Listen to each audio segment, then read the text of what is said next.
Hello and welcome to the January edition of Month 31. I'm your host, Alex Wazinski. And I'm Joe Minia. You know, it's getting colder outside. I actually, saw snow for once. I know, that was pretty cool. I was so mad though because I wanted a sled and, I'm too big for the sleds these days, so. That's amazing. So, Swizz. Anyways, our nation has just inaugurated its 44th president. Aaron Dunphy fills us in on this historic event. High five. I do solemnly swear that I will faithfully execute the office of President of the United States and will, to the best of my ability, preserve, protect, and defend the Constitution of these United States. These simple 35 words have led our last 43 presidents into office, and our historic 44th president is no different. On November 5th, the American people woke up to a new president-elect. Senator Barack Obama won the 2008 presidential races to become our 44th president. But it would still be another 2.5 months before he would officially become president. On January 20th, 2009, George W. Bush stepped down and Barack Obama was sworn in as our new commander-in-chief. While it only takes one day to officially inaugurate a president, the inauguration was actually 4 days of festivities that cost $150 million and began on Saturday, January 17th, 2009. Obama and Biden, along with their families, traveled by train to Washington, D.C., and hosted events along the way in Philadelphia, Wilmington, and Baltimore.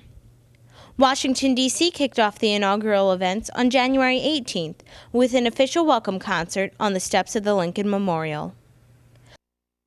On Martin Luther King Day, Obama, Biden, and their families participated in community activities to honor Dr. King's legacy. January 20th, 2009 came quickly, and history was made. The day began with everyone attending Mass at St. John's Church, a tradition since Franklin Delano Roosevelt was inaugurated. Then, President George W. Bush rode with President-elect Barack Obama to the Capitol for the swearing-in ceremony. Next, the Vice President-elect Joe Biden was sworn in. And then Barack Obama recited those famous 35 words to become our 44th president. But the day was far from over. Barack Obama gave his inaugural address, which every United States president has given since George Washington. This was followed by a poem by Elizabeth Alexander, speeches, and the national anthem. President Barack Obama then escorted former President George W. Bush to his departure ceremony, and then attended the inaugural luncheon. Then the 56th presidential parade made its way down Pennsylvania Avenue from the Capitol building. Later in the evening, 10 official inaugural balls were held. From Township to D.C., a feeling of pride and excitement could be felt anywhere you went. I was actually at the inauguration, and the feeling that I felt was it was a very hype atmosphere. There's a lot of people there, and everyone was excited to see the first African-American president get inaugurated. So the atmosphere was really good. It was an amazing day. You can kind of just feel it in the hallways. And I was fortunate enough to have cafeteria duty. So me and Mr. Barnshaw actually turned on the TV. And for a good 5 minutes as Barack Obama was being inaugurated, you could hear a pin drop. And that's highly unlikely in the senior cafeteria. But everyone's eyes were glued to the TV. And the most amazing part about it was after he was inaugurated, the kids started clapping. And to see teenagers, especially seniors, being so politically involved was truly a sight to see. I just thought that it was just very exciting overall. I could feel the excitement in my classroom from the crowd that was there. It was just a really exciting moment, and I think it was an important moment in history. President Obama's campaign and inaugural speech focused on change and fixing today's problems. His support on these issues worldwide has been overwhelming. Many United States citizens have very high hopes on what President Obama can achieve.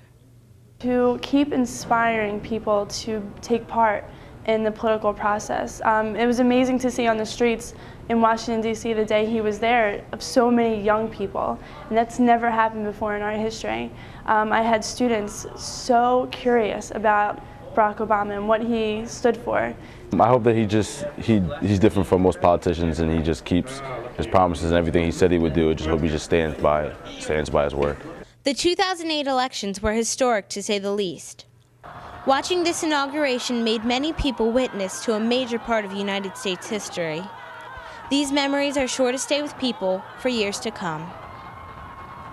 It's a good story. I could tell, my grandchildren, they could tell their children, because the atmosphere was great, and just to tell them that I was there to see the first African-American male get inaugurated as President of the United States. It's just something historical that I can tell them. On January 20th, 2009, we saw history happen as we inaugurated our first African-American president. Throughout the week of celebration, the excitement for the event and the high hopes for Obama's presidency could be felt from sea to shining sea. For the last 2.5 months, people have speculated on what the presidency of Obama will be like. Well, the wait is over.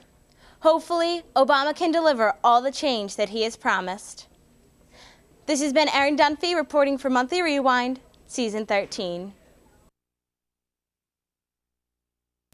Get up and dance for those who can't. Elena Springstead reports on Monzo Madness.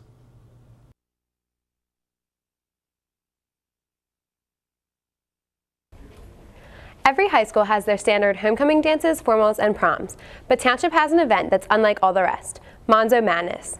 Monzo is an event in which students get up and dance for those who can't. Monzo is held annually in order to raise money for research on ALS. Amyotrophic lateral sclerosis is a progressive neurodegenerative disease that affects brain nerve cells and the spinal cord. The degeneration of the neurons affects muscles throughout the body and reduces the ability of the brain to connect with muscles until all muscle control is lost. Early symptoms of ALS often include increasing muscle weakness, especially involving the arms and legs, speech, swallowing, or breathing. The muscles will eventually harden and reduce in size. ALS ultimately leads to death. ALS is also known as Lou Gehrig's disease because the first baseman of the New York Yankees was the first individual to be diagnosed. The Interact Club initiated Monzo Madness to support the research on ALS when the sister of Interact advisor, Mrs. Naval, was diagnosed and lost her life to ALS in 2000. This past summer, Mrs. Naval's other sister was also diagnosed with ALS. I've had the opportunity to personally discuss Mrs. Naval's thoughts on Monzo Madness. I like it because it's the cause that's close to my heart for my sisters, and it's fun to see that many kids. Every year we think, well, we'll never be able to beat last year. And with the economy being the way that it is, I was like, we're not going to be able to beat last year. And yet we did. Amazes me every year. The dance-a-thon involves couples as teams. Each couple is required to donate an initial minimum of $80 in advance in order to secure a spot. However, all students are encouraged to raise further donations that can continue to be contributed up to Monzo. This occasion not only requires monetary donations, but food and time contributions as well. The DJ Siddhar Sadhni is required to play music for 24 hours straight. On the day of the event, each couple arrives in the auxiliary gym of the high school and is given a number. Throughout the night, participants are given 10-minute breaks where they are provided food and water. Other than designated breaks, if one person or both in the couple are not dancing at any time, the couple is disqualified. The couples who are able to continue for 24 hours are awarded prizes, such as gift certificates, at the end of the dance-a-thon.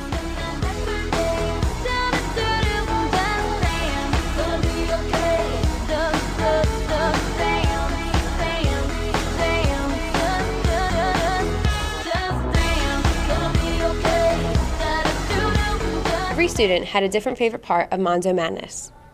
I really like that the money was raised for a good cause, ALS. I really like the DJ, and I like that kids got involved. This year, the participants were able to raise $24,000 to contribute to the ALS Foundation. As you can see, Monzo is a popular and beneficial event for the school. The amount of support from individuals in and out of the school is greatly appreciated by the ALS Foundation and Interact Club. It is sure that the success of this year's event will definitely carry on in the future. I'm Elena Springstead reporting to you for Monthly Rewind Season 13. Every year, two seniors direct a show here at Township. Bridget Bollendorf scoops us in on Senior Directed.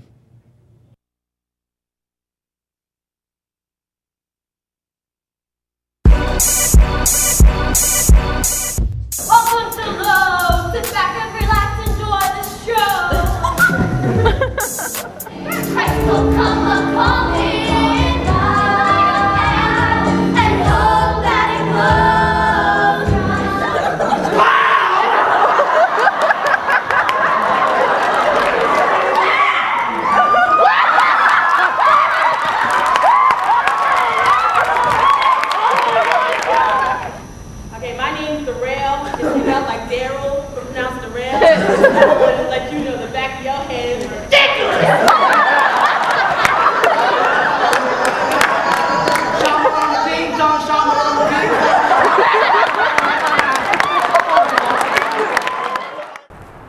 Directed is not your normal school production. Instead, it is a show that involves only students and not one teacher. It is directed by 2 members of the senior class and performed by any grade level township student. This year's show is directed by seniors David Samsel and Lindsay Carbone. Both directors are very familiar faces here at WTHS. On the day they found out that they would be directing, a lot of emotions were running through their heads. I thought it was really neat, especially because like the previous year when I was in senior directed, I was like, Lindsay, you need to run, because when I saw what she was doing in the play, I knew she would be perfect for the part. And when I found out that she got it with me, I mean, I couldn't be happier. I was really excited. I knew I wanted to be director since sophomore year when I joined SDC and got involved, and I already had a lot of good ideas going through my mind, so I was just really excited that I got the opportunity to be director. Both directors put a lot of time and effort into the show, which sometimes led to them butting heads. I mean, we had our differences on some points. I mean, we argued about the scenes. When we were casting, most of the time we did agree though. And when we came to arguments and we compromised, and it's what made the whole play better, and it's what brought the funny and then the singing, and so everything, we put it together, and it's what made the show what it was, so. We did have a few differences, like in the beginning. Some of the skits I wanted, he didn't really like, but over time they grew on him, and he turned out to be a great friend, and we really got along, and it was a lot of fun with him. This production, unlike many others, has no plot or storyline. Instead, it is a bunch of scenes and skits taken from popular shows including Saturday Night Live, Mad TV, Boy Meets World, and Friends. Performing in senior directed can be very fun and exciting for the actors, so they are always looking forward to something new and different.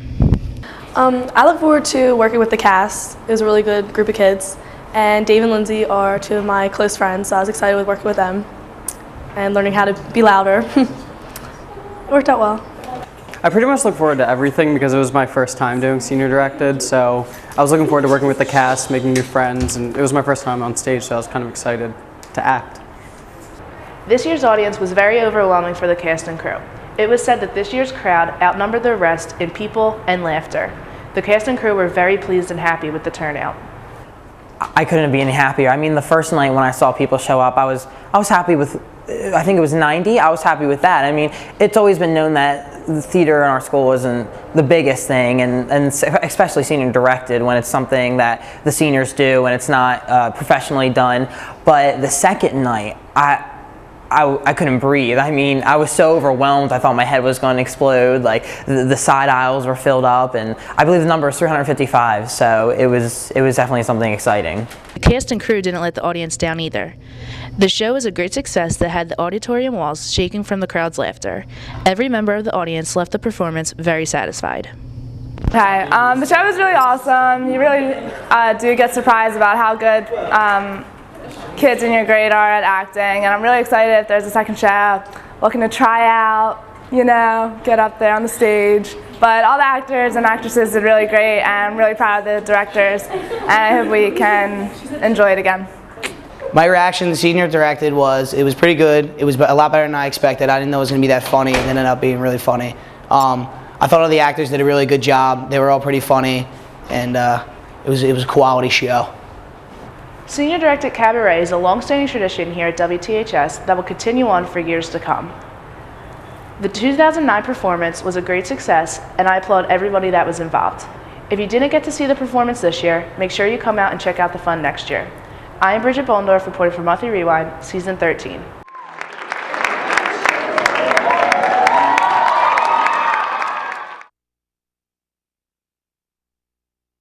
And here's Kate Nowacki to get us ready for the transition into DTV.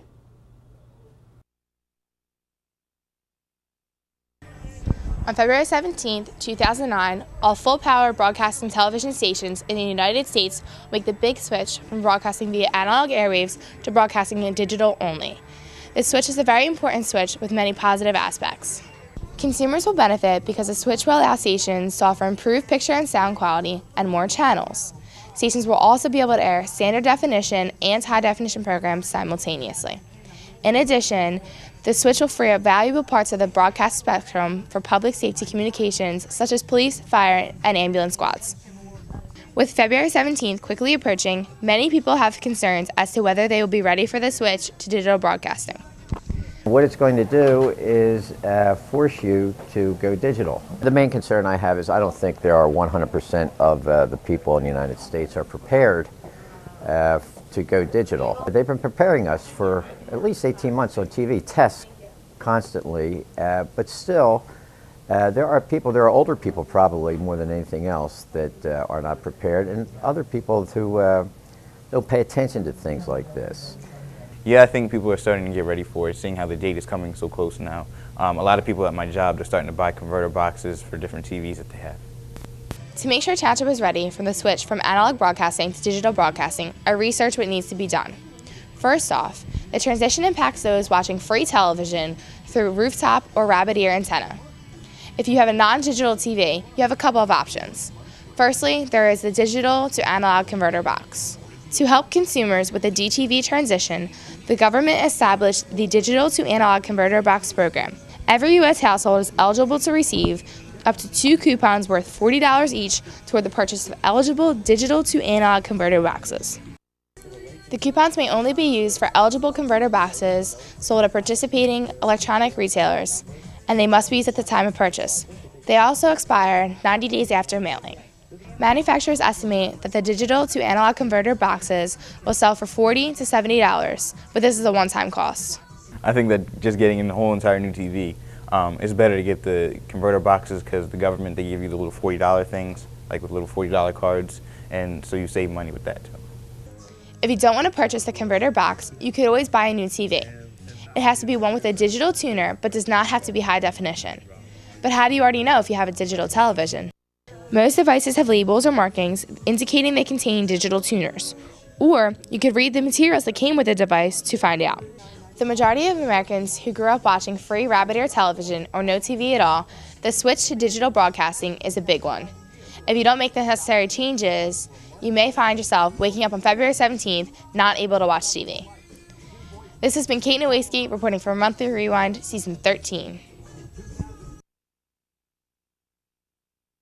Rewind spent 24 hours in the studio to celebrate the 100th episode. Christian Bonpastor tells the story of that exciting night.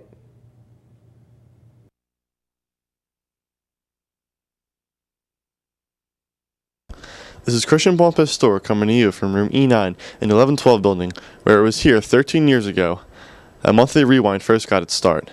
Now, 101 episodes in the making, and the show is stronger than ever. Let's take a look back at how it all started, shall we? It was in the fall of 1996 when Monthly Rewind was first taught by Mr. Bouchard. Rewind was a news program for the town that would cover school events and student lifestyle, as well as capture senior memories and film school events. With 13 seasons and counting, how does Mr. Bouchard feel Monthly Rewind has progressed to this point? Well, it's changed a lot from the first season. One of the biggest changes has been the technology. When we started out, we were doing everything tape to tape, and now we do everything digitally. And because of that, the quality of the program has gone up immensely. With the 100th episode rapidly approaching, the Season 13 crew and producer Aaron Dunphy decided to come up with a great way to celebrate 100 episodes of excellence. We stayed 24 hours overnight creating funny segments for the duration of the January 9th school day. So how did Aaron come up with such an idea? Because I felt it really combined the best of both worlds, where I would be with a bunch of people who I liked, and we would all get to do something that we really loved. The 24 hours in the studio celebration turned out to be a success. Video parodies such as Single Ladies, All That, and a video collage exploring the Monthly Rewind seasons were created. So with all the videos made over the 24 hours, what were some of the favorites? The prank, definitely. That was hilarious. All right, I'm tired and I'm ornery and I don't want to be here. All right. Like, even if you didn't put it on a video, it would have been funny. Like, if I had to choose one, I might choose the girls' mail time one because it was a little bit different. But they were all really, really well done. Definitely Christian's and Tim's, because I had no idea that they did it. I was sleeping by that time, and I woke up and I started to walk through the lunchrooms, and I was sitting at one of the lunch tables and I'm watching our show, and all of a sudden I see Tim and Christian rapping. People like to hate and say that mail time's whack. I say, get on TV like me and make your own track.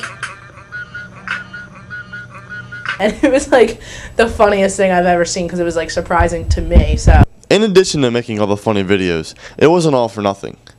The next day, we went around the entire school collecting money for the Brendan Borick Pediatric Cancer Fund. For one whole day of fundraising, we raised over $200. All that goes to charity. So all in all, the 100th episode celebration turned out to be a success. So how did the Rewinders enjoy the experience? I didn't think we'd be able to stay up for most of the time. I didn't think we'd all get along for most of the time, and we did. It was really exhausting to get through the day the next day, but I would do it again in a heartbeat. Staying overnight for the 24 hours, it was a lot of fun. After a while, it got really tiring, but I think that in the end, we got a lot of work done, and actually it was a good experience. I remember it for the rest of my life. So as you can see, Monthly Rewind has been capturing school memories for a long time, and should keep doing so for years to come. With 100 episodes accomplished, there are plenty more to be made. Until the 150th episode, this has been Christian Bonpastor reporting for Monthly Rewind, Season 13. Township boys have been growing out their beards for a good cause. Chris Nudeboom reports on Manuary.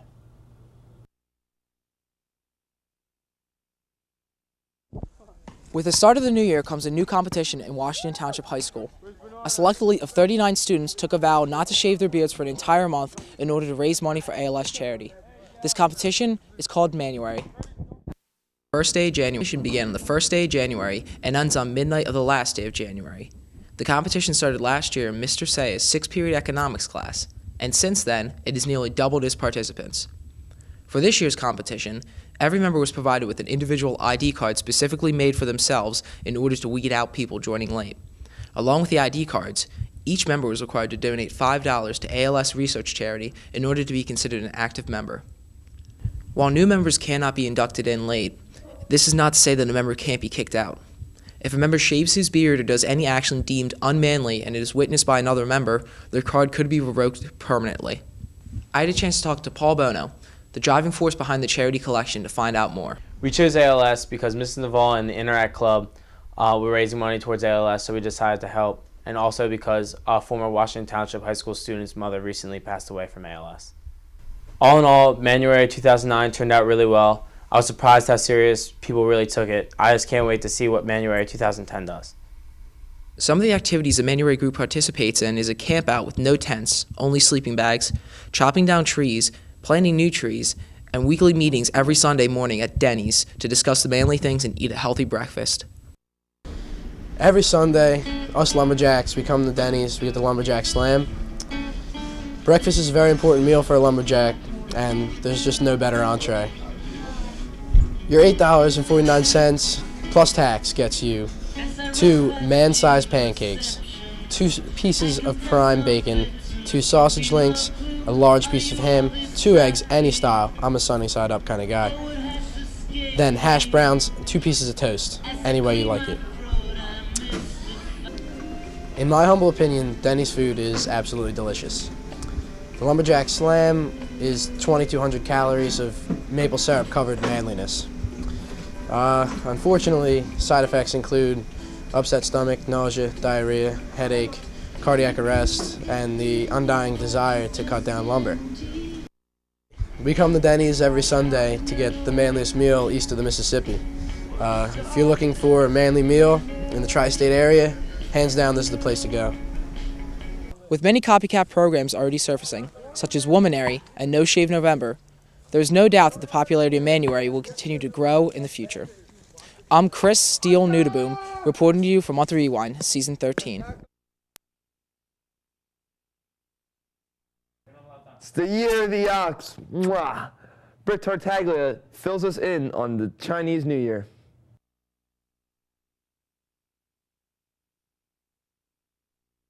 America has always been filled with diverse cultures and traditions. One of our traditions is counting down to midnight to bring in the new year.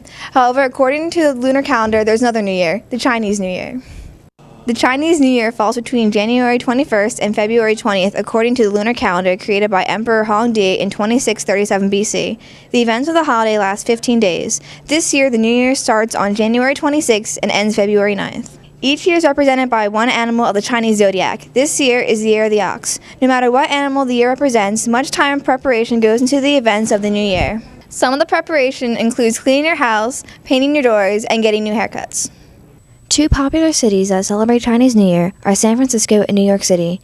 Chinese, Koreans, Vietnamese, and Americans are just a few that celebrate Chinese New Year. This year we're going to New York City and staying at my aunt's apartment, and we're going into Chinatown. We just go and we have some Chinese food and then celebrate at night. We hang out. Going out and observing Chinese culture and celebrating the Lunar New Year. I had the opportunity to speak with Mr. Hart, the advisor of the Asian Awareness Club, to see how they celebrated the New Year. It's similar to what we did last year.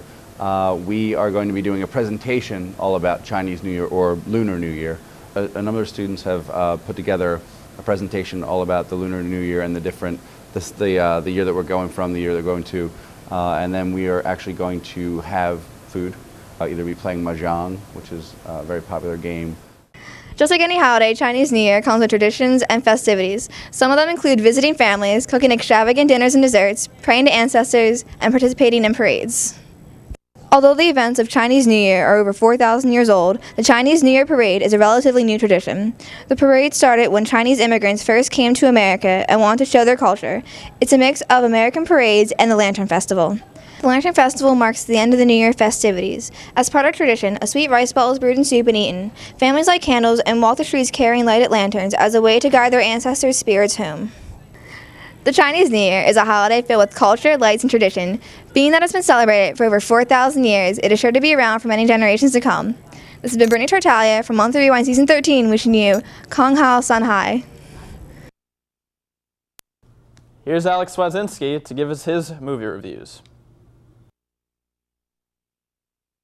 Hello and welcome to Real Time, an event that showcases movies that are just released, DVDs that you should check out, and past movies that you should watch. I'm Alex Swazinski, here to show you which movies are the best. Now let's get to our first movie, which is The Curious Case of Benjamin Button. My name is Benjamin Button. How old are you? 7, but I look a lot older. God bless you. He's 7. The movie begins in New Orleans when Hurricane Katrina is occurring. A woman is next to her mother who is on her deathbed. While talking to each other, the mother tells her daughter to read her book she has, which turns out to be the diary that a man called Benjamin Button wrote.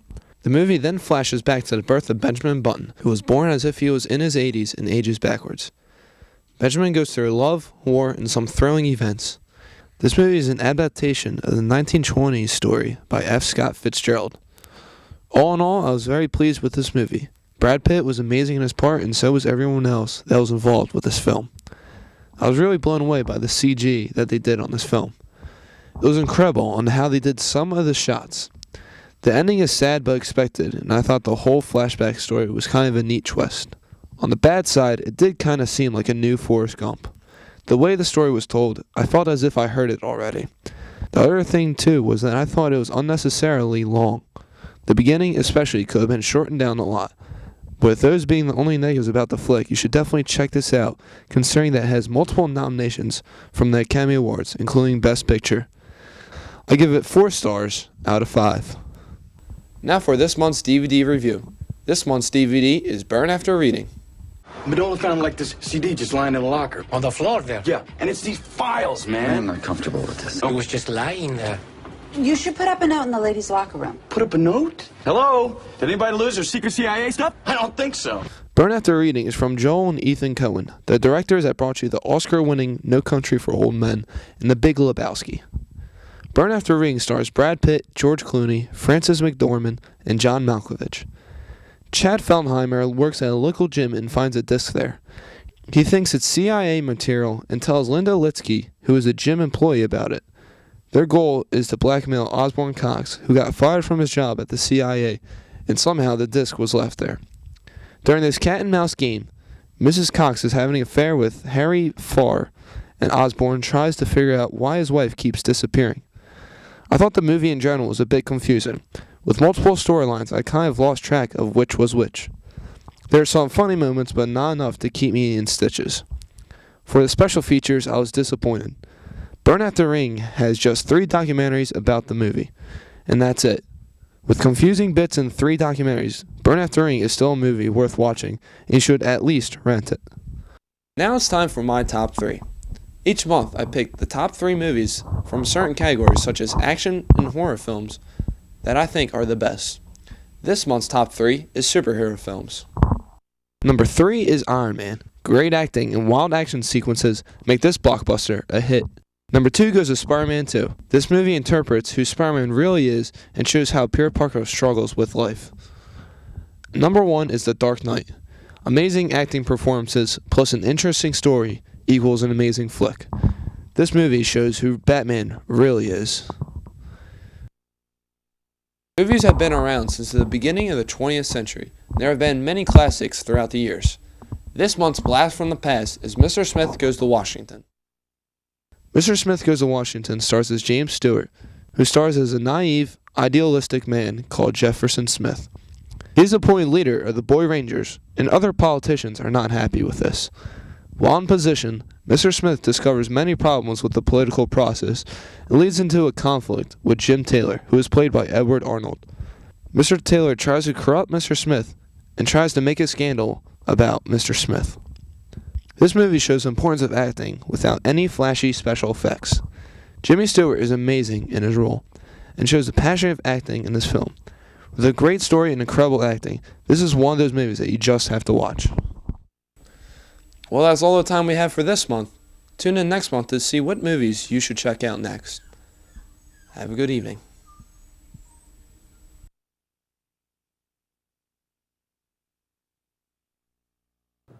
CSI Township, Courtney Loftus reports on forensic class's newest project. Washington Township High School has added several new classes to this year's curriculum, one of them being the new forensic science course. In this class, students are able to experience a mock crime scene. In order to prepare for this endeavor, students have spent the last semester learning all the skills necessary to hold their own investigation here at WTHS.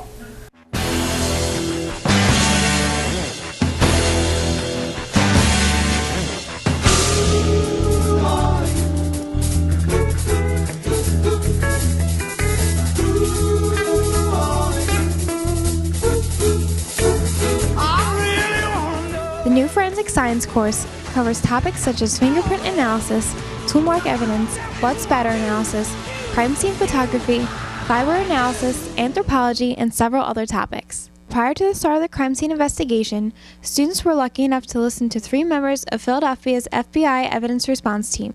During this occasion, Tom Duffy, Andrew Manning, and Steve McQueen volunteered their time to share their knowledge and experiences with students and give them tips about how to go about solving their own mock investigation. Several students were interested in a career in the FBI. I was able to speak with Steve McQueen, who has been working for the FBI for 15 years, about why he chose this profession. I chose this profession, number one, because I actually enjoy helping people. It's been a great career. You come across more people that you can help than situations where you can't. There's a lot of satisfaction that comes out of that. When the day of the crime scene investigation arrived, each student was in charge of a specific department. After all of the evidence was collected, students began analyzing their substances using the techniques they learned during the course of the semester. After investigating the evidence, students put together their own results into one big report. Because this is the first year the forensics class is offered, a great deal of preparation went into this course. A few years ago, students voted on which courses they wanted to be added to the science department. Because forensics was for sure among one of the most popular choices, Mrs. Hornibrook, already physics teacher, was approached by the department and asked to teach forensics. I had the opportunity to speak with Mrs. Hornibrook about how she feels about teaching this new class. It's been a really good experience.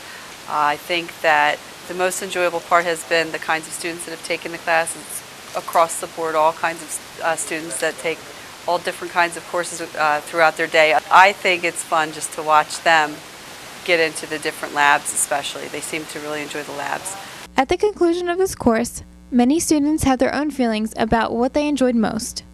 I like forensics because it's an interesting course. It teaches you that everything's not about the CSI show. It's more of investigating the crime, and everybody doesn't do all the things that need to be done. Everybody does a certain job at once. What I like most about forensic science is it's a lot of hands-on stuff. I'm looking to go into the FBI, and I took this course because I thought it'd be fun, and it would, help me along my road to my career. As you can see, the new forensic science course has proved to be very favorable among the students. I highly recommend underclassmen to take this course, whether you want to pursue a career in forensics or just like science. Until next month, this has been Courtney Loftus reporting for Monthly Rewind, Season 13. January 19th honors One Man's Dream. Christian Abdullah tells us about Martin Luther King Jr. Have you ever imagined what life was like in the 1960s? Well, things have changed drastically since then. The gap between different races was extremely evident, and everyone wanted to fight for equal opportunities and better life. Even though the fight wasn't easy, one man was determined to keep working harder and going until he gets that goal. That man was Martin Luther King Jr. I have a dream that one day, down in Alabama with its vicious races, we shall overcome. Deep in my heart, I do believe we shall overcome. Yes, black men as well as white men will be guaranteed the unalienable rights of life, liberty, and the pursuit of happiness. I can sing, write a song to share the meaning. I may not get there with you, but I want you to know tonight that we as a people will get to the promised land. Martin Luther King Jr. was a prominent leader in the civil rights movement. His main goal was to gain equality, not only for his children, but for every race in the United States. I was able to speak with some who expressed their thoughts about what it would be like if Martin Luther King Jr. did not achieve that goal. I feel like if Martin Luther King didn't exist, I think things would be a lot harder, not only for black people, but just for all different types of people, because, he did try to get equal rights, not just for black people, but for everybody. So I feel like it would be a lot of ignorance because people wouldn't know about each other, and I also feel like it'd be a lot of hate in this world. I think things would be a lot different in regards to the people mostly that he influenced. Anywhere from people who are politicians to activists to musicians, they wouldn't be, what they stand for wouldn't really reflect as much as what Martin Luther King Jr. stood for. During his imprisonment in Birmingham, Alabama, King addressed an issue made by 8 clergymen, stating that racial segregation should be fought in the courts rather than in the streets. King responded by saying, This, it seems to me, is a necessary phase of the transition from the old order of segregation and discrimination to the new order of freedom and justice. But how do some feel by King's so-called in-the-street tactics? No, I think the method that he used was very effective, as you can see. Because nowadays, as you can see, racism still occurs, but it's not as big as it was years ago. I think that the way he approached things was peacefully, and he didn't preach violence, and I think that if he would have done it any other way, maybe it wouldn't have had the same effect on the world today. Many felt that King was unwise in his pursuits.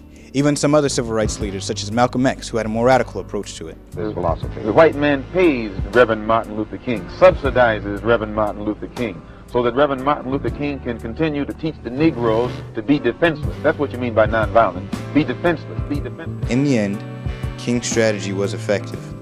He changed the lives of everyone here in the U.S. Gradually, equality laws were made to restrict discrimination of any race so that opportunities were available to everyone. For example, years before his assassination, President Johnson signed the Civil Rights Act of 1964. And on the third Monday of January, we commemorate the life of Martin Luther King Jr. Even though the world that we live in today is still kind of hateful and there's a lot of wars going on, but I feel like there's a whole lot of respect for other people and a lot more love for other people. Life would be a lot different, whether it would be where it's at this point, or maybe a little bit, maybe we have to wait a few more years. I think the fact that he was, even as a very young man, he was able to go out there and say, hey, listen, I don't think this is right, I'm standing up for this. No matter what, we are all affected by what Martin Luther King Jr. did. He sparked change, helped throw away stereotypes, and insisted that we all look at the individual. So let's follow his example and treat everyone equally. This has been Christian Abdullah reporting to you for Monthly Rewind, Season 13. I'm hearing voices all around. Black boys and black girls will be able to join hands with little white boys and white girls as sisters and brothers. I have a dream. If I was listening,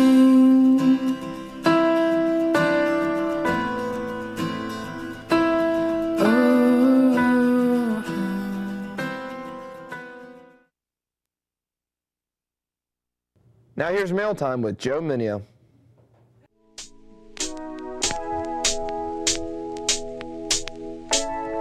It was all a dream. I used to read Patriot magazine, basket case and Little D up on the TV screen, hanging Swizz up on my wall. Every Wednesday 9 o'clock, read the mail, let it roll. I let my tape rock till my tape pop, throwing letters in the shredder cause the reading don't stop. Way back when Nudie Newt was looking like a lumberjack with the fat to match. Remember Mail Time too? The haul, you never thought that 13 would take it this far. Now we're in the limelight cause we rhyme tight. Time to read mail, blow up quick and don't fail. Rolling footage like you thought I would. Call Bouchard up, same number, same hood, it's all good. And if you don't know, now you know. Mail Time. Good evening, and welcome to Mail Time. I'm your host, Joe Minio. We recently received a letter about an ongoing investigation occurring within the walls of Washington Township. The letter simply reads, "Who stole the seal?" Now, Mail Time conducted an investigation into this matter, and we're going to warn you.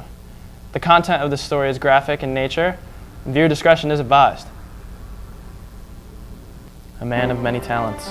A man of peace and unity.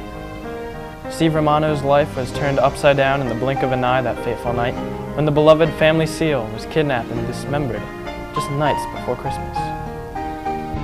It all started on a Thursday night. I had just gotten out of my bubble bath and just putting on my rabbit onesie, and that's when the doorbell rang. That moment, I didn't know how to react to that moment. I went to the door and I saw that ransom note, and I read the ransom note over and over again, and that's when I finally realized that my seal was missing. What unfolded next was purely heinous. The seal was missing. They also discovered a ransom note, a t-shirt, a card, and a mutilated stuffed polar bear.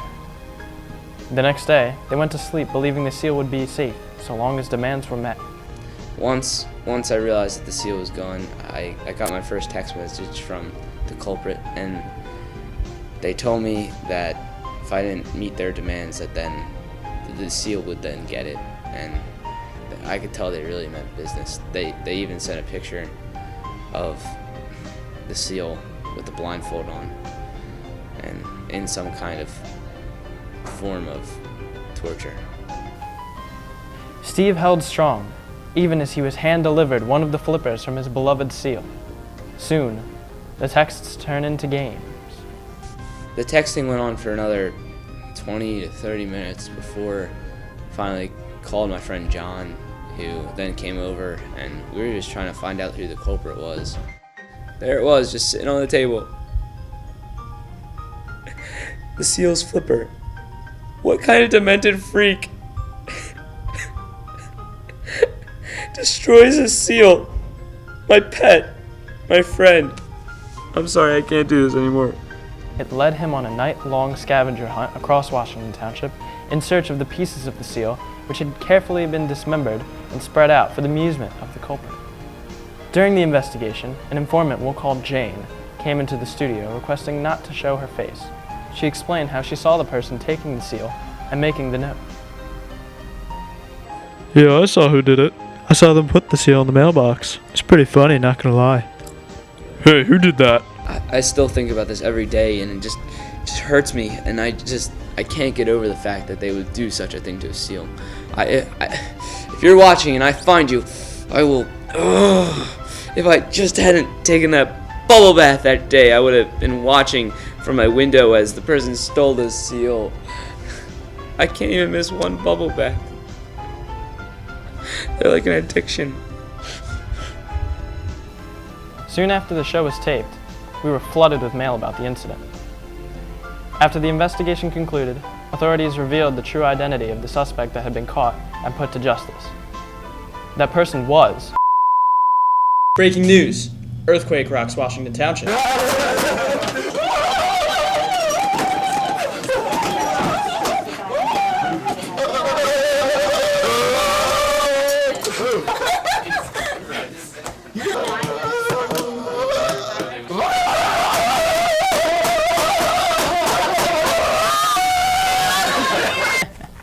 Aren't we all glad to know who it was now? To send questions, comments, and mail, please email us at rewindmailtime@yahoo.com. This has been Joe Minio for Mailtime Special Report. Rewind supports pediatric cancer research through the Brendan Borek Fund. Morgan Fryer reports about this charity. The summers at the Jersey Shore are well known, and in a little town of Avalon, there's a whole week dedicated to finding a cure for pediatric cancer, a cancer that took the life of Avalon's own Brendan Borek. Brendan loved life, and as it seemed, life loved Brendan. An avid surfer, a gifted artist, and an agile soccer player, his teenage years mirrored life at its fullest. Brendan Borek loved to surf. He spent many hours on the beach with his friends waiting for the incoming high tides, which brought about the best surfing conditions. So it was natural for his friends to wish him high tides during his struggle with cancer. Diagnosed with Ewing sarcoma, cancer of the bone, at age 16, he weighed against death with courage and dignity until the disease claimed him in December of 1991. Before he passed away, friends organized a surf competition in his honor. Because Brendan touched the hearts of many, the Brendan Borek High Tides Memorial Fund was established in 1992 by his friends and family. In keeping with the same goodwill, the Brendan Borek Foundation is dedicated to helping families in the Cape May region who have children and young adults struggling with cancer. The fund, called High Tides Memorial Fund, pays for whatever a family needs: gas and tolls to and from hospitals, usually in Philadelphia, hotels, scholarships, groceries, utilities, mortgages, and rent. They make gift baskets around the holidays and even give siblings of the children with cancer gift certificates for back-to-school shopping. I had a chance to spend my June, July, and early August volunteering and planning the 18th annual Brendan Borek Surf Competition. It was an unforgettable day that made me realize that a bad day can be changed into a great day with the help of friends and family. The turnout of the event was unbelievable. So many giving people showed up for the cause, and to see all the surfers, young and old, compete in the surf competition. I spoke to a current senior and a current junior who volunteered during the summer for the Brendan Borek Foundation. I joined the Brendan Borek organization in June last summer. I did it with a group of friends, and I dedicated most of my time in the summer to the organization, but it was well worth it. I got to meet the Borek family and got to become close with them, along with other volunteers that have been doing it for a while. The event it's just a great day, and it's a great organization, and I'm glad that I did it. Well, I participated in the Brendan Borek thing last year, and it was like for cancer. All my family was there, and then my neighbors, and like they have a house in Avalon, so they were just down there, and like all the residents of Avalon were there. It was cool. It was just like a fun day. I spoke to the producer of Monthly Rewind to see how she chose the Brendan Borek Foundation to raise money during their 24-hour broadcast. We decided to go with the Brendan Borek Fund for a variety of reasons. One of them was Brendan was our age when he passed on, and that's a really scary fact about cancer, is that it will affect anyone. And we felt that, you know, that could be us, that could be one of our friends. So what better way to donate the money than to a program that helps kids where it could be one of us. And of course, cancer is something that has affected almost everybody. So picking out a disease that will help the most people and it will reach an audience who we feel connected to was really important to us, which is why we ended up going with the Brendan Borek Fund.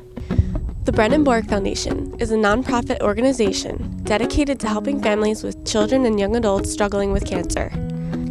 Monthly Rewind Season 13 was happy to raise money for this foundation during their 24-hour broadcast on January 8th to the 9th. Thanks again to everyone. This has been Morgan Fryer reporting to you for Monthly Rewind Season 13.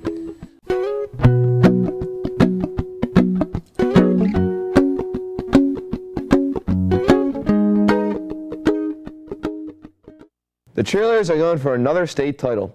Allie DiNicolo is here to tell us the expectations of the 2009 squad.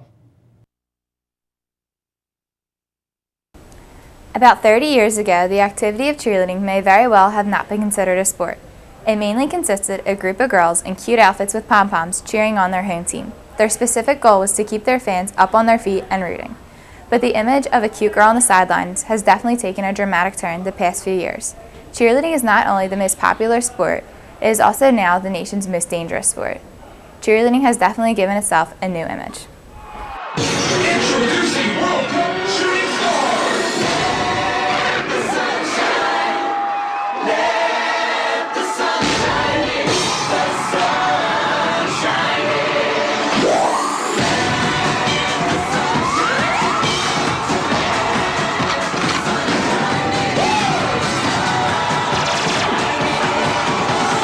Y'all pay attention because we're only going to do this once. Come back to Texas. It's just not the same situation. Here at our school, the idea of modern cheerleading is no different.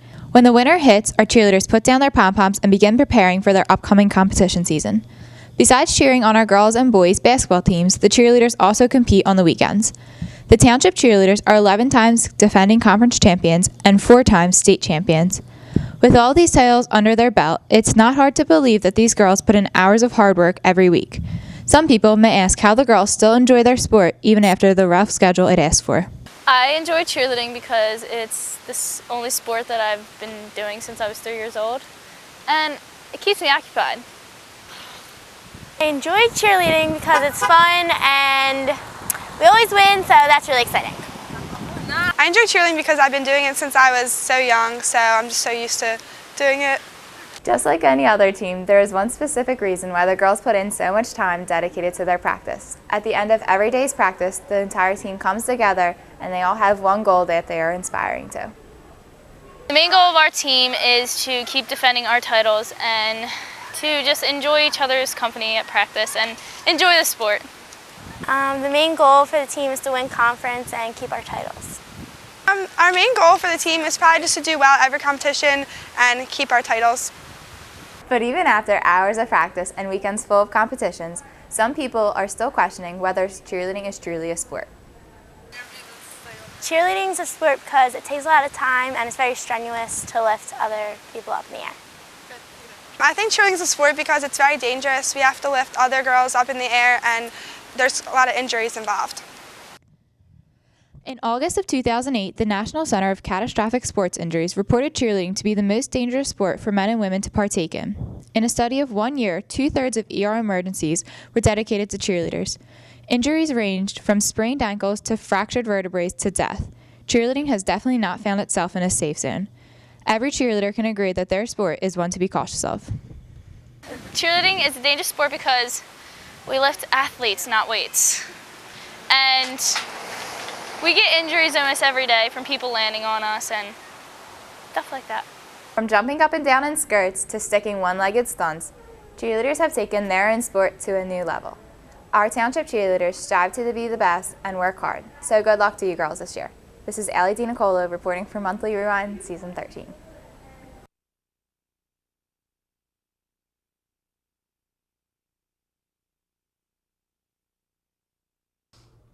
Nicolette Damucci gives us the Entertainment Top 10 of 2008. Can't rely on anyone these days. You gotta do everything yourself.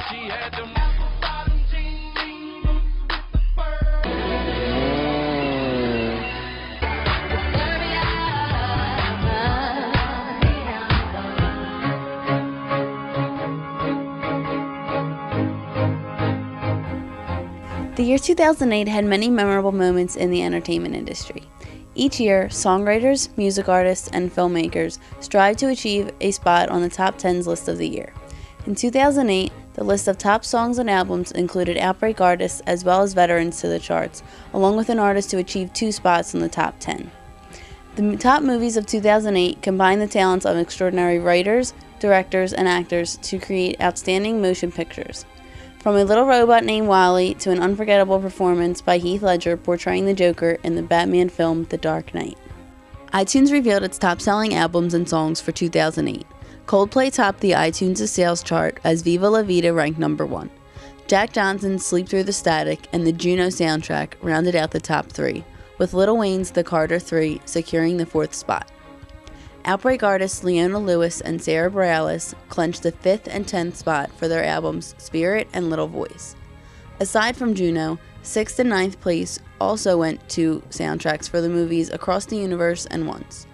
Jason Mraz held 7th for his album We Sing, We Dance, We Steal Things, followed by One Republic's album Dreaming Out Loud coming in 8th. After showing this list to a few students, teachers, and residents of Washington Township, I was able to get their input on whether or not they agreed with this list and why. Listening to a lot of them over the summer, I agree to the most part. Some of them I was a little, not my music type. All right, well, the only album that I would listen to would be Coldplay because I listen to alternative music. But I do disagree with some of the choices on there. Some of them I haven't even heard of before. I agree with the list for the majority, but I think Beyonce's I Am Beyonce and I Am Sasha should be on there. Leona Lewis's breakout Bleeding Love captured the bestseller prize on the songs chart, coming in ahead of Coldplay's Viva La Vida. Flo Rida's Low took 3, Katy Perry's I Kissed a Girl 4, and Rihanna managed to place 2 songs in the top 10 as Disturbia ranked 5 and Please Don't Stop the Music finished 10th.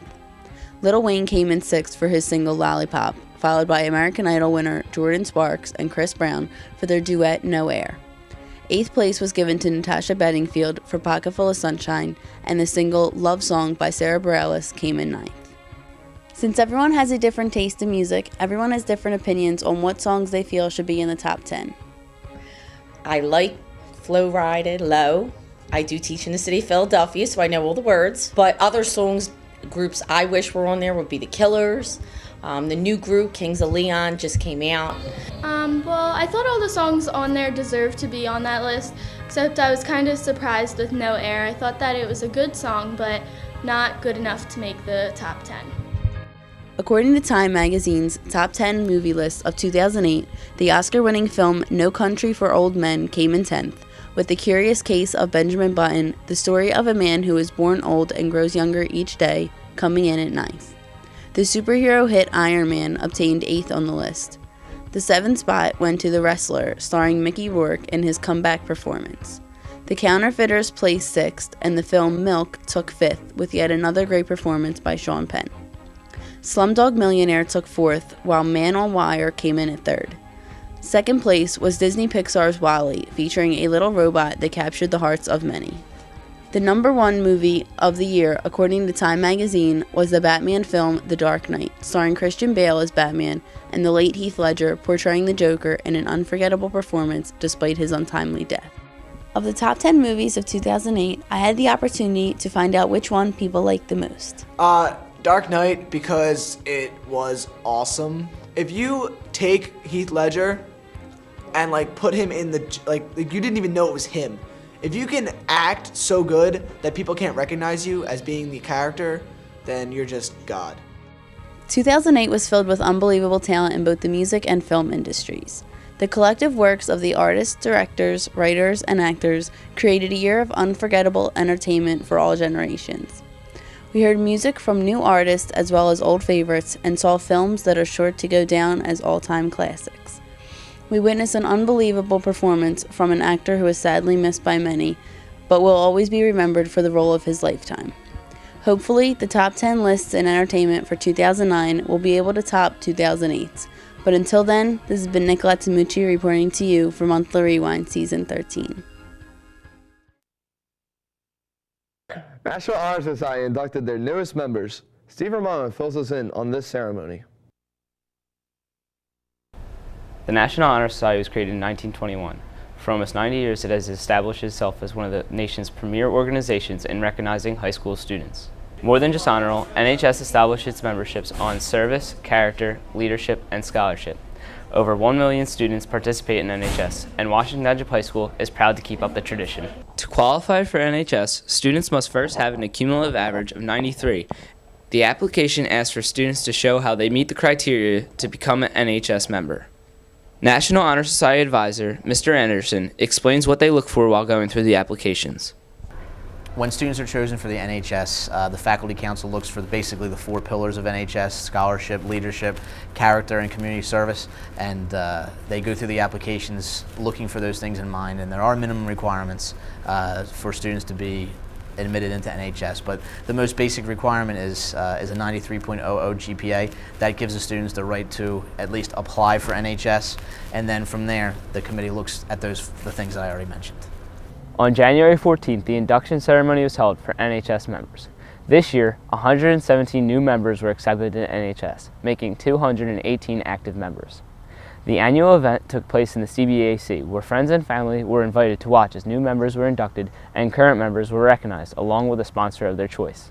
The evening took weeks of planning and preparation from Mr. Anderson, Ms. Scow, and the executive board members. To prepare for the NHS induction ceremony takes a lot of work on the part of the advisors, Mrs. Scow and I, and also the executive board, just planning the seating, making sure that the students are prepared to enter and to process in and to recess out of the ceremony, actually planning the refreshments and the reception afterwards, and getting everybody invited that's supposed to be invited, coordinating everything as far as taping and music, and it's a big job, but I think that we have a pretty solid team in line that we're able to get everything done effectively. The night started off with opening statements from Ms. Farrow and Mr. Anderson, followed by 3 executive board member speeches. From there, the executive board members went through the values of National Honor Society. First, Sharice Thayer created enthusiasm for scholarship, followed by Rachel Vassallo, who promoted leadership. Then came Chelsea Ginter on how to develop character. Finally, Jenny Kong stimulated desire to render service. After a speech from Ms. Pancari, a Washington Township High School teacher, the current members were recognized for their participation in NHS activities.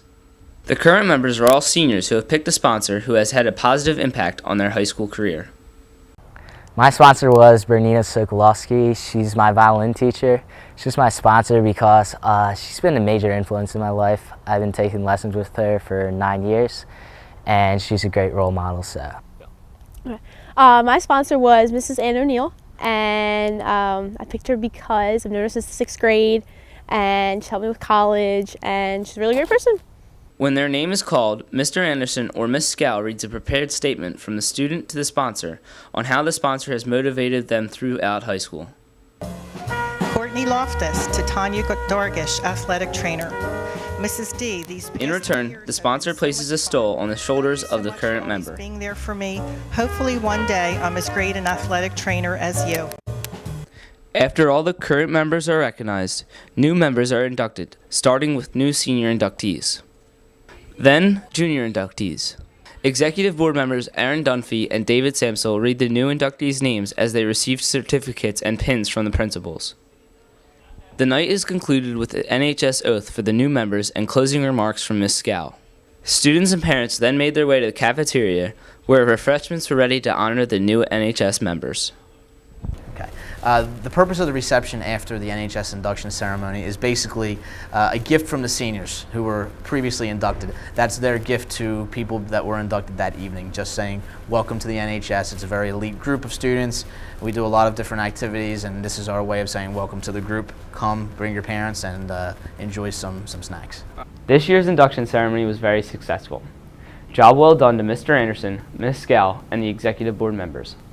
Beyond the ceremony, NHS members also have other requirements to graduate with the Red Stoles. All members are required to complete a minimum of 10 community service hours per year. The NHS members also provide tutoring to students in need. It's important for all members to represent NHS by showing character, leadership, service, and scholarship. Congratulations to all the new members. This has been Stephen Romano reporting to you from Monthly Rewind, Season 13. Tim Small fills us in on Peer Outreach, a favorite club at Washington Township. Among the various clubs and activities here at Washington Township High School, there's one that many students aren't aware of. It's Peer Outreach Group. This gives you the opportunity to make a direct impact on fellow students. If you enjoy helping students with diverse needs, then Peer Outreach Group is for you. Perhaps you're interested in working with people with special needs as a career, and joining Peer Outreach Group gives you the first-hand experience. All the members here do their part to help out and make sure everyone is involved and has a good time. I got to speak to one of the members and ask why they joined Peer Outreach Group. I joined Peer Outreach because Justin's always in the lunchroom like ranting and raving about it pretty much. And I love the kid and he asked me to come one time, so I was like, all right, dude, I'm down. So we went, and basically it's a bingo fest so far, but I'm having a good time. The advisors come up with many different crafts and activities for the members to do when they meet. They do everything from holiday parties to creating fundraisers for students in the high school, and they also work with the Festival of Friends in the springtime. I was curious as to how they picked the president for Peer Outreach Group. Mrs. Veneer was able to fill me in on the process. Actually, the first year that we had peer outreach, we didn't have any officer roles, but the kids decided that they wanted to have officers to help run the club. And what we do is like a normal election. The kids have ballots and then they vote for who they want to be president. And then the kids actually do a speech and why they think they would be the best candidate. And the crown president this year is Justin Aquino. I found out the real reason why he wanted to be the president. Because girls think it's cool to be in power and stuff. Like you help people and... This club gives kids a chance to work with other students with various personalities. The meetings are held twice a week in L111. Hope to see you there. This is Tim Small with Monthly Rewind, Season 13. Did you make a New Year's resolution? I know I didn't. Carrie Bartroff is here to tell you about Township's top resolutions. A new year is a time for a new beginning and a chance to change. It's a time of year when gyms are packed, diet books are a big seller, and charity events are overflowing with volunteers. A New Year's resolution is a promise people make to themselves to change for the better. But where did this tradition come from? In 153 BC, Janus, a mythical king of early Rome, was placed at the head of the calendar. Janus had two faces and could therefore look back on past events as well as into the future. At midnight on December 31st, Romans imagined Janus looking back at the past year and forward to the new. Janus became the symbol for resolutions, and the Romans looked at him for forgiveness from their enemies, and they also exchanged gifts before the beginning of each year. On January 1st, many people start working towards a New Year's resolution. Many are about self-improvement or helping the world around them. This year's top 10 resolutions are: spend time with friends and family, fitness, weight loss, quit smoking, enjoy life more, quit drinking, get out of debt, learn something new, help others, get organized. While many people make their New Year's resolutions with good intentions, by mid-February, either their determination has run out or they have forgotten what they set out to achieve. My New Year's resolution was to go to bed at 10 p.m. every day, every school day. And it worked for the first few days, and then again I just got on that streak of getting a lot of homework, and it hasn't really worked out since the first week. This year is the year to keep your resolution and finally achieve your goal. Here are 5 steps to help keep your New Year's resolution. Be realistic. Sure if your goal is unattainable. Initially, I wanted to stop shopping altogether in order to save money during these economic times, but that was too unrealistic, so now I'm just going to cut back shopping to once a month. Plan ahead. Don't make your New Year's resolution on December 31st, or it will be set on your mindset of that day. Instead, plan what your resolution will be before. New Year's resolution was to start working out every day, and I thought the New Year's was the perfect time to start. So I planned this by setting out a basic workout routine before, and then I started it on New Year's. Outline your plan. Figure out how you will deal with temptations. New Year's resolution is to pull my life together because I don't have a license or a car or a job, so I'll work on that. I'm gonna call to schedule my test for my license, and then I'll get a job and save up money for the car. Track your progress. Track each small success to help keep you motivated towards reaching your long-term goal. New Year's resolution has been to start going to the gym. I've been going every day. I've been tracking my progress on the scale and weight, body mass, Keep trying. If you've forgotten your New Year's resolution or have just run out of steam, start over. You can make a New Year's resolution any time of the year. But yes, I'm definitely going to try to go to bed at 10 every school night again. I'm going to try to start with hopefully the homework starts to die down and I can manage my time better. Whether it's losing weight or quitting a harmful habit, many people have New Year's resolutions as a chance to change for the better. Many have tried and failed to see progress, but this year, don't fall into that mold. With helpful hints, you can help stay on track as we move towards 2009. This has been Carrie Barcher reporting for Monthly Rewind, Season 30. Well, that was a fantastic episode. Make sure you guys tune in next month. And every month. For Monthly Rewind. Season 13. I'm Joe Minio. I'm Max Fozinski. And we're out. Peace. Later. Love you guys. Fantastic.